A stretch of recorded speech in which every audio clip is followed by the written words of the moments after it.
Hey, all you cool cats and kittens. I'm just kidding. This is Cindy from the Kid Factory, and that was a shout out to the Tiger King documentary. If you haven't spent your quarantine watching that, then I highly suggest that you do it. But that's not why you're here today. This is going to be thrown together and not very well rehearsed. I hope you don't mind. But this is a presentation on mental health and screens that I gave to the Parent University at Cherokee County School District's Parent University. And I thought that I was probably going to take this on the road and try and give this information out to families in the local Atlanta area, but then we got quarantined. So now I just figured, why not create something that everybody could access at home, because we need it now more than ever.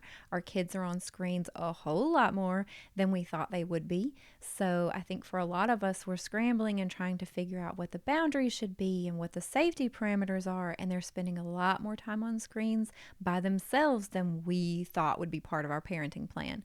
So I'm putting together this talk, and hopefully this is helpful. So this is my little slideshow on the Kid Factory University first edition. The topic is mental health and screens. Here we go. All right, so the goal of this talk today is to feel prepared to handle the task of safety and health as it pertains to the use of screens and not lose our minds in the process. So I'm going to walk you guys through these tips as clearly and as briefly as possible so that you can leave here feeling like you can keep your kids safe and mentally healthy, even amidst this crisis and even amidst using screens a whole lot more than we planned. Okay, so first, there are some statistics that I do think you need to be aware of. If you're already kind of freaked out by this task, I'm sorry to share these with you, but I think every parent needs to know. So please hold all rocking and fetal positions until the end of this presentation. And after we're done, hopefully you won't feel like you need to get in the fetal position. So just hold on, because here we go. 90% of kids have viewed porn by age 16, the average age being 11 years old that they view their first pornography. 44% of kids say they view things online that their parents aren't aware of and would not approve of. That one's not that shocking to me. 60% of teens report being cyberbullied, but only 20% of the time do they report it to an adult, which lines up with the next statistic of 80% of parents did not know there was an issue until their online monitoring software alerted them to it. So they thought everything was fine, and then they got an alert that their child was in some type of crisis or viewing something that could be damaging to them. Suicide has increased 56% in the last decade. We cannot blame that completely on screens, but it certainly plays a role. 1 in 4 children ages 13 to 19 are sexting as we speak, probably. And 69.1 million images of exploited children were recovered in 2019. A lot of human trafficking and exploitation of children begins on social media pages with grooming. If you've ever heard of grooming, it's when a predator tells them, oh, you're so awesome, oh, you're so beautiful, and then they get the child to send them images after establishing a relationship. And that's where a lot of these images come from. So these are things you need to know. It's just to wake you up and let you know we do have to do something about this, okay? So if you're wondering, does my child need online monitoring? Well, here is a simple question to ask yourself. Are they ever on any device unmonitored? And this includes being in the same room with them and even sitting on the same couch with them. But if you're not actively engaged in what they're viewing, then things can slip in that you're not aware of that can lead down harmful rabbit holes. So unless you're actively watching all of the YouTube videos with them and laughing along, or unless you're actively playing these video games with them, then there are things you can be missing even in the same room. So if your answer to the question before was yes, they ever are unmonitored on a device, then here's what you can do. I tried to break it into 3 easy steps like an infomercial so this wouldn't feel too overwhelming for you. Here are the 3 easy steps. Step 1, talk.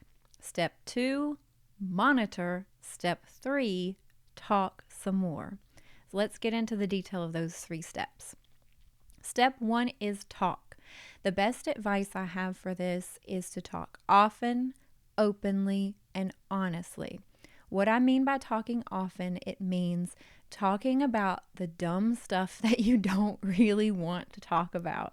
So when they're talking about their Fortnite battle or what new skin they just got, you've got to engage in that conversation. Or when they're talking about some dumb drama between them and their friend and this text battle that's going on, you've got to engage with them, because if you're not talking often about these little things that seem stupid to you at the time, then they're not going to come to you with the big stuff, because to them, none of it is little stuff and none of it is stupid. Anything that they're excited or worried enough to talk to you about is a big deal to them. So you kind of have to get on their level and treat everything as big of a deal as they do, so that you can engage in that conversation, so that you are the person that they'll come to when they have something bigger to talk about. Talking openly means that there should be no taboo topics at home. There should be nothing that isn't discussed in your house. And the reason for that is wherever children first hear about something, the person who first told them is now the expert in their eyes. I mean, think about this in your own life. Let's say, if you know me, I'm a chicken fan. The first person I knew that owned chickens is still the person I'm constantly going to for information about chickens. Wherever we first get this information, that person is now our go-to person. So unless you want Johnny in the bathroom or Susie on the playground to be the expert on things like sex and puberty and all the stuff we don't want to talk about, then you need to establish yourself as the expert by being the first person to say the stuff at home. So whatever conversation makes you squirm in your chair or feel really uncomfortable, that is the conversation that you absolutely need to be having with your child on an age-appropriate level. But you need to be having it before anyone else is. So openly talking. They shouldn't feel weird about talking to you about anything. And the earlier you start this, the easier this is. And I can say that from personal experience. The last way to talk is to talk honestly. If our children don't know that we've made mistakes, if they don't know that we did dumb things, which we all did at some point in our lives, then they're not going to think they can come to us to talk about their mistakes and their dumb things. We're much more relatable, and we're much seem more likely of a person that they could go to for advice if we're willing to admit the time that we really screwed something up, or the time we did something really crappy to a friend, or the time that we snuck out and got in trouble. We need to talk honestly about our own insecurities, our own mistakes, and the things that we kind of wish they didn't know. Those are actually things we need to talk honestly about, because then that makes us relatable. Doesn't make us look like these picture perfect parents who never did anything wrong. You're not going to come to somebody like that for help. You're going to come to somebody who seems real and authentic and honest. So when I say talk to your kids, I don't mean sit down one time and have a sex talk at like 13 years old. I mean to talk often and openly and honestly. So start from there and establish that foundation of conversation in your home. Then, because, kids are kids, and you can talk as often and openly and honestly as you want, but they're still kids. They're going to get sneaky. They're maybe going to get curious about some stuff. They're going to fact check the things that you're telling them, or their bodies are going to do natural things and want to see things that feel dangerous and daring, or they're going to stumble on things by accident. So that's where you need the safety net of monitoring. And you need to think of monitoring as the safety net and not the entire safety plan. So you're talking, things are still going to happen. So you need to be monitoring so that you can be there when they happen. This can be a very overwhelming task, figuring out, how do I monitor all these different devices, all these different apps? What do you do? Does it really filter it? What if my kid gets around it? So here are the best ways that I have found to monitor in my home. And believe me, I did a whole lot of research and talked to a whole lot of experts. So, what I'll give you is another 3 easy steps to monitoring. Step 1 is I want everyone to go to barkomatic.com. This is created by Bark Technologies, which is an online monitoring software, but this website is completely free.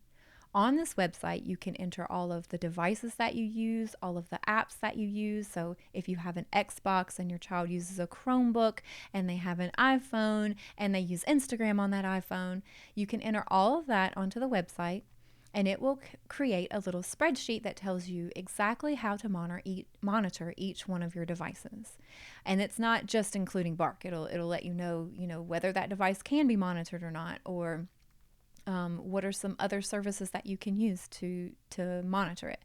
So first, go to Barkomatic and print out, all of the devices and all of the software and apps that your child uses, so that okay, this is the elephant that we have to eat.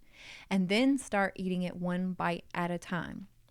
Step 2 is I say to start with devices. So first, think about protecting the actual device that they use. So again, if they use a Chromebook, then you want to get, that device protected first. Phones, computers, gaming consoles, tablets. Think about the actual device they use first and start there. Then we take smaller bites. Think about the accounts and the apps that they use on those devices and start protecting those. Everything can't be protected though. And that's where I have a couple of hints. Number 1 is I'm a big fan of Androids. If your child uses an Apple product, then the Apple safety software that's on there is fighting against any type of protection software. It's just the way their privacy policy works. So if you have an Apple product, I hate to tell you, but your job's going to be a whole lot harder. Doesn't make it impossible, but it's a whole lot harder. If you can make this decision in your family, then I say no Apple products and Android only for your kids. So for tablets, my son uses a Chromebook. He doesn't have a phone yet, but when he does, it will be a Android. I think it's Google Palm. I don't know, but it's going to be an Android. Those are so much easier to link up to monitoring software. So I say go with Android, and that will make your life a lot easier. B, think about the apps that your child is using.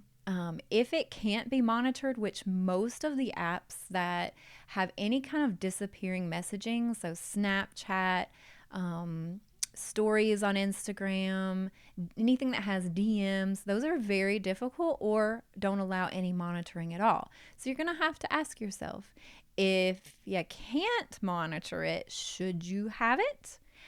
This answer is going to vary by age. It's going to vary by your child. You have to think about what your child's responsibility level is, what their age level is, how close are they to being 18 and almost out of the house, or how young are they, and maybe you shouldn't be risking having any type of anonymity.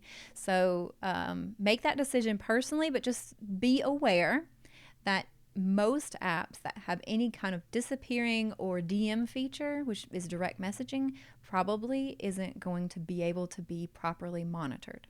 So keep that in mind when you're deciding what you do and don't allow your child to have. Okay.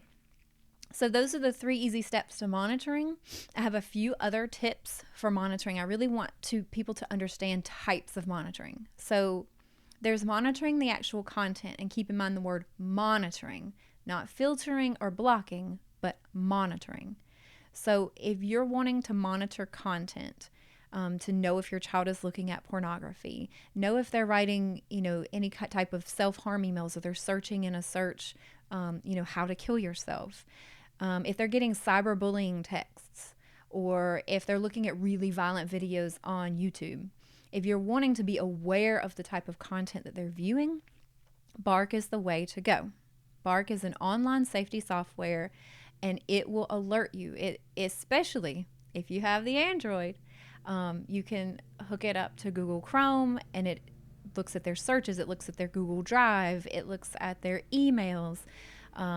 It looks at the photos that they get texted to and from, and if anything looks pornographic, if anything indicates any type of self-harm or depression type material, you can set for it to alert you, and you can put that as loose or as firm as possible. So if you don't really care about language, you can set language to really lenient, and then you don't have to know every time somebody says the word hell, or you can make something like pornography or sexual content extremely strict so that you're notified if anything is slightly suspicious in that area.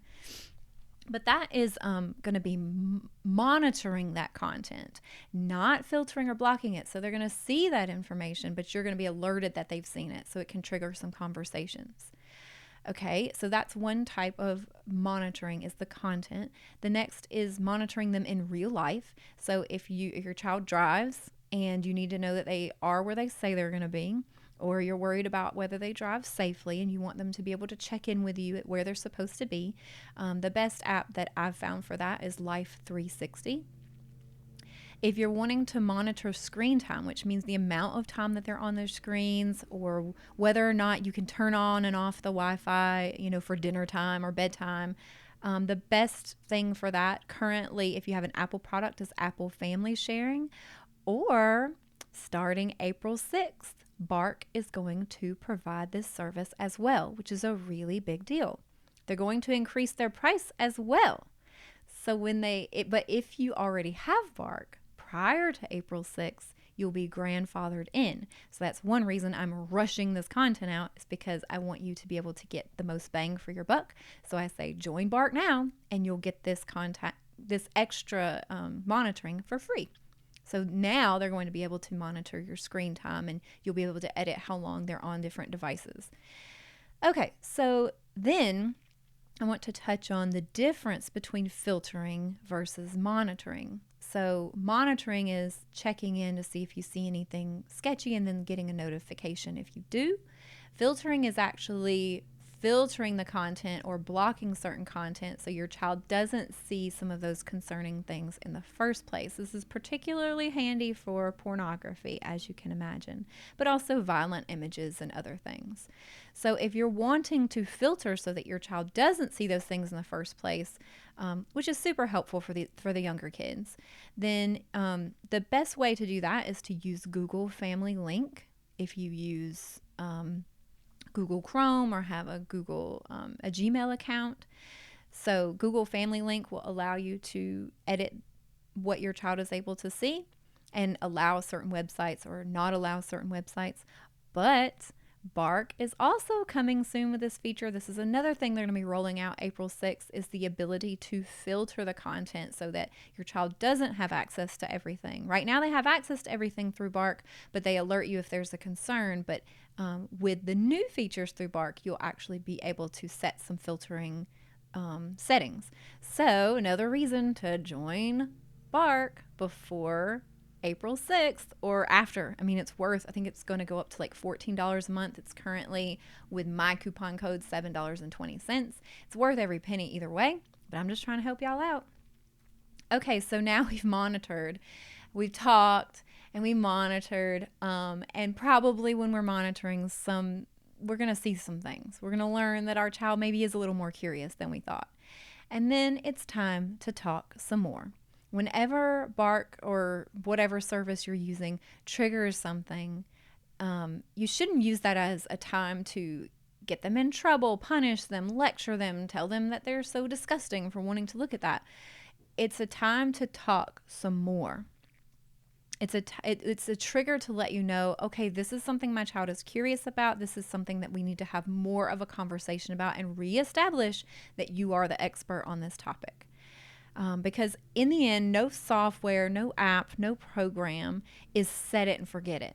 It's not going to raise your child for you. They have to, they search and they find this content, because it's everywhere and it's almost impossible to avoid, but also because they're normal, natural, curious kids. And you need to make sure that you're still there as the expert and as the person who's safe and comfortable to come to talk about these troublesome topics. Okay. So that's the 3 easy steps. So easy, right? But either way, it's got to be done. And the consequences are not worth not taking the time to do this stuff. Okay, so I like to throw in here some healthy boundaries because people always want to ask me such specific questions about mental health and screens that pertains to their specific child. And it's really hard to say that there's any one way for a child to be. One kid could probably have Instagram with no problem and can navigate that somebody might slide into their DMs every now and then, and it's fine. And another kid, it could be a total rabbit hole for pornography viewing, and they could totally be susceptible to being groomed by someone in their DMs. So knowing your child is really important, and it's very difficult for me to cater my responses to each individual child if I don't know them personally. But there are a few boundaries that I think are pretty across the board, so I wanted to share those. One is the Wait Until 8th campaign. There's actually, I think it's waituntil8th.org.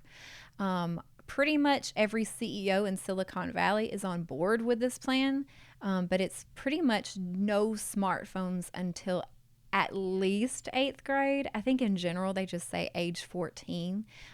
So in my family, it's wait until 8th is over for my poor child.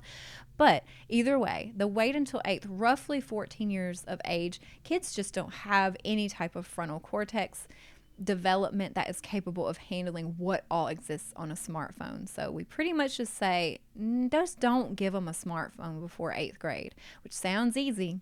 But let me tell you, entering 6th grade this past year, I realized it's incredibly difficult, and almost every kid entering 6th grade had a cell phone. It's like they handed them out at 5th grade graduation.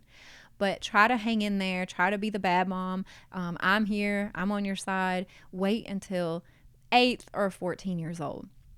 The next healthy boundary is 0 devices in bedrooms at night. Just none.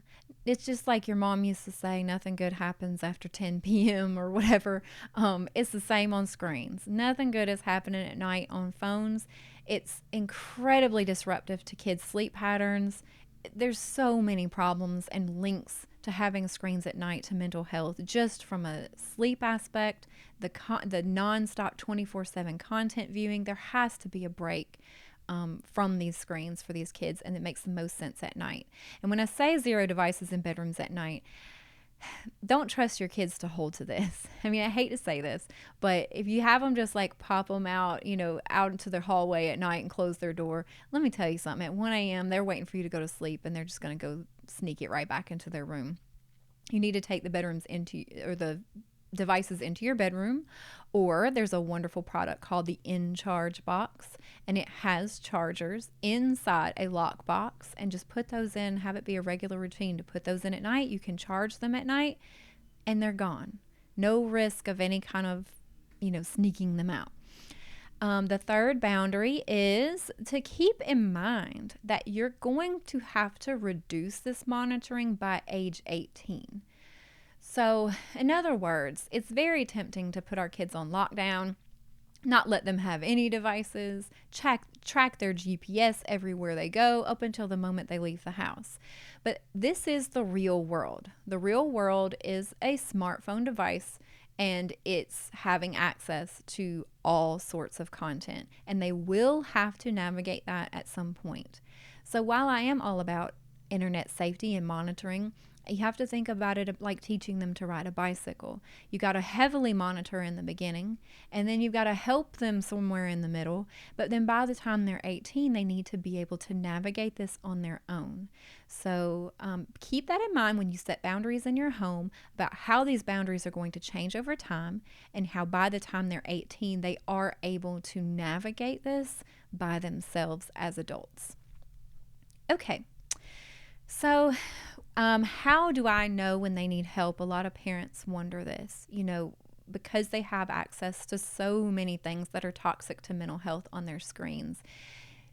It sometimes has a very negative impact on kids. And so how do you know when it's gone too far and your child needs help? I mean, I'll first say that therapy doesn't hurt. I mean, especially with a lot of the stigma around therapy has been lifted, and it just doesn't hurt. You think of therapy is going to make my kid think there's something wrong with them, but if you have a good, solid therapist, it's not going to feel that way at all. It should feel empowering. It should feel fun even, and you should feel better when you leave. So therapy is not going to hurt. We could all use a little bit of therapy, quite honestly. But here are some clues to know that maybe it's time that your child does have some support that is beyond what you're able to manage at home. One is that talking isn't helping anymore. If you're talking them off the ledge each night and that talk is expanded from 15 minutes to an hour and it's every night now, then maybe it's time to call in reinforcements. If they become withdrawn, irritable, and or secretive, if they no longer enjoy things they used to. A couple of these can just sound like teenagers, right? But if you notice a really dramatic shift in your child's personality, then that's when it's time to clue in. When home doesn't feel safe or happy anymore, and that just means you don't want to come home anymore because there's going to be a blow up or there's going to be a lash out, or it's just constant arguing, constant bickering, constant conflict within the home around your child, then maybe it's time that they have some support outside the home. And if they ever mention harming themselves or others, then it's just time to go ahead and get some support and call the right people. And if you're not sure who the right person or the right fit for you is, then call me and I'll help you out. All right, so let's do this. How do you get started with this? Go to thekidfactory.org. That's my website, and click on the Bark link. That's going to take you to a coupon code for Bark that gives you 20% off the service. I highly recommend that you do this before April 26th of 2020, because after that, you're going to pay a higher rate to get those additional features that they're adding on. But either way, it's worth every penny. If you're listening to this and it's April 7th or later, don't cry. It's still worth every penny. And then if you have questions along the way, or there's something specific about your child that you're not sure is a good decision or good fit for them, you can always email me at thekidfactoryatl@gmail.com. And lastly, I want to share some other helpful resources while I have your attention that I think are very beneficial to tackling both mental health and the safety of our kids online. I wanted to share some sex education resources because that seems to be the most taboo topic parents don't want to talk about. Amaze.org is wonderful at helping you have that conversation. Good Pictures, Bad Pictures is great for talking about why we can't just look at all the porn we want. It's So Amazing is a 3-part book series by Robbie M. Harris, which is a wonderful script for how to talk to our kids about all things sex, puberty, bodies, everything. Some books I feel like every parent could benefit from reading are The Disintegrating Student by Janine Jeannot. She's a local Atlanta author, and this is a very easy read to helping our kids not get super stressed out and fall apart. How to Raise an Adult by Julie Lythcott Haynes is a fantastic book for anyone raising middle schoolers and up. A perfect teen girls book is Untangled by Lisa D'Amour, and a perfect teen boys book is Raising Cain by Dan Kindlin. And then for some social media support, my Instagram is at @the_kid_factory. And a great Facebook group, which can be very overwhelming with the content, but it's pretty smart technical information. So I actually hide the group, but I'll go on there and I'll search for keywords, like if I'm looking for a specific app to know if it's dangerous or not, I'll go on there and search it. If I just read the whole group, I just start to feel like, oh my God, our kids, what's going to happen to them? But the great Facebook group is Parenting Teens in a Tech World. That group is created by Bark, but I do find that it has a lot of smart people on there and good information. Some other resources to be aware of is the LRJ Foundation, which is all about suicide prevention.